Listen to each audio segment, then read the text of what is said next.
يا أيها الذين آمنوا إن تنصروا الله ينصركم ويثبت أقدامكم.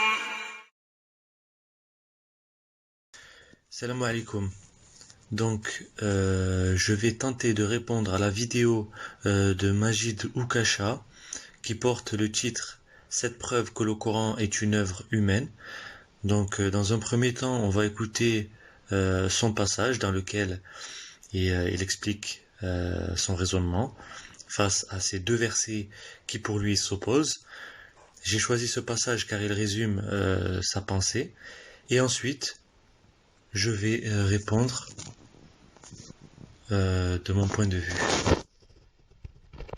La phrase dans la sourate 3 sur les anges qui tentent de s'entendre sur celui d'entre eux qui sera chargé de Marie. Je peux tout à fait admettre que cette phrase pourrait s'accorder avec le récit de la sourate 19 dans lequel un seul ange vient à Marie. Mais au pire, ça révèle juste une seconde contradiction interne à ce passage de la sourate 3 du Coran, puisqu'à deux reprises, il y est bien question d'anges au pluriel qui parlent au pluriel à Marie, et pas d'un seul ange qui lui parle. Ce sont des anges qui disent à Marie, des anges qui lui font l'annonce de Jésus qu'elle enfantera dans la sourate 3. Et par contre, il n'y en a qu'un seul dans la sourate 19 qui prend la parole pour l'annonce de Jésus qu'elle enfantera. C'est ça la vraie contradiction. La réponse d'étonnement de Marie face à cette annonce du fait de sa virginité est la même des deux côtés. Et les quelques nuances de sa réaction de surprise, qui ne peut pas arriver à deux moments différents sauf à être tombée amnésique entre les deux, ne prouvent pas que ce sont deux scènes différentes, mais au pire que le compilateur scripturaire du Coran officiel a recueilli deux versions orales différentes d'un même récit.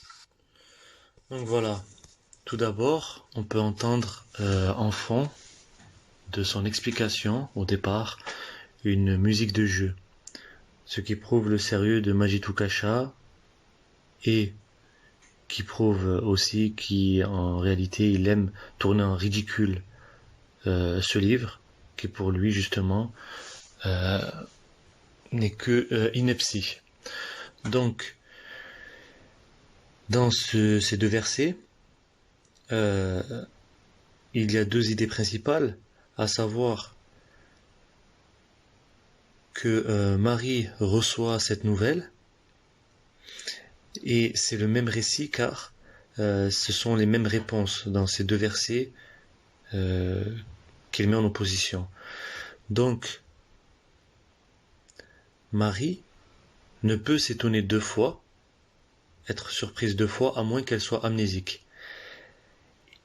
Et la deuxième idée, c'est que dans le premier verset, on parle des anges au pluriel, les anges d'Ir, et dans le deuxième verset, on parle de Gabriel qui s'adresse à Marie sous la forme d'un homme parfait.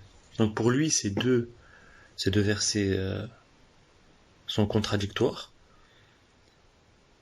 et ne peuvent être expliqués par le fait, comme certains l'ont fait, que ce sont deux histoires à des moments différents.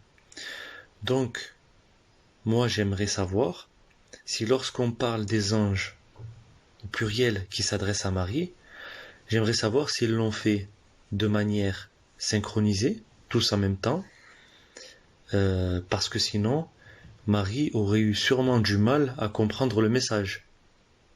Donc les anges peuvent-ils parler tous en même temps? L'ont-ils fait en chantant comme dans une chorale? Donc, dans le premier verset, pour Majid Oukasha, il pense que les anges ont tous chanté en même temps. Marie, voilà qu'Allah t'annonce une parole de sa part. Son nom sera le Messie, Jésus, fils de Marie, etc. Donc, le premier verset, en réalité, on parle des anges au pluriel, car c'est général. Les anges sont venus avec ce message. Puis dans le deuxième verset, Allah nous précise l'ange qui s'adresse à Marie.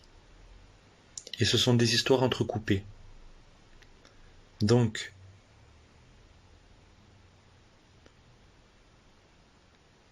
dans les deux versets, c'est en réalité Djibril qui parle. Et Djibril est un ange. et ces anges-là apportent tous le même message. Si je dis que Barcelone a marqué contre Madrid, et qu'ensuite je précise que c'est Messi qui a inscrit le but, est-ce que cela est contradictoire? Pour Majid Oukacha, apparemment ça pourrait l'être. Donc,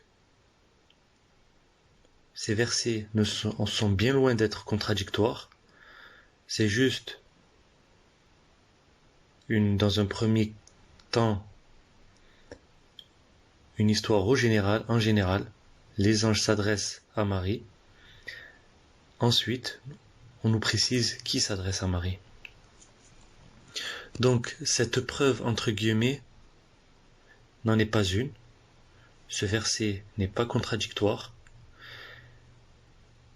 Et avant de poursuivre et de répondre aux autres preuves que tu apportes, j'aimerais tout d'abord une réponse par rapport à ce fait. Est-ce que les anges peuvent s'adresser à Marie tous en même temps? Donc il faut savoir que dans ce Coran, on n'y trouve pas seulement une guidance, mais aussi on y trouve des versets pour égarer.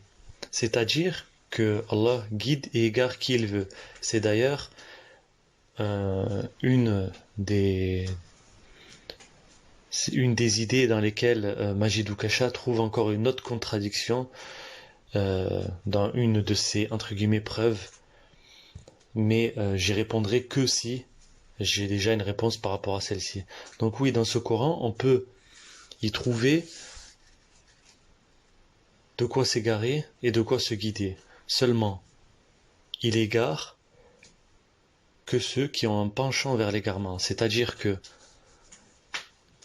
comme on peut le voir ici, Majid Oukacha a lui un penchement pour l'égarement. Il préfère penser que ces deux versets sont contradictoires malgré qu'il n'y a aucune preuve, comme je viens de le démontrer. D'autres y trouveront, au contraire, une guidance. Et Allah guide qui il veut. Je vous remercie de m'avoir écouté et je vous dis à bientôt. Assalamu alaikum.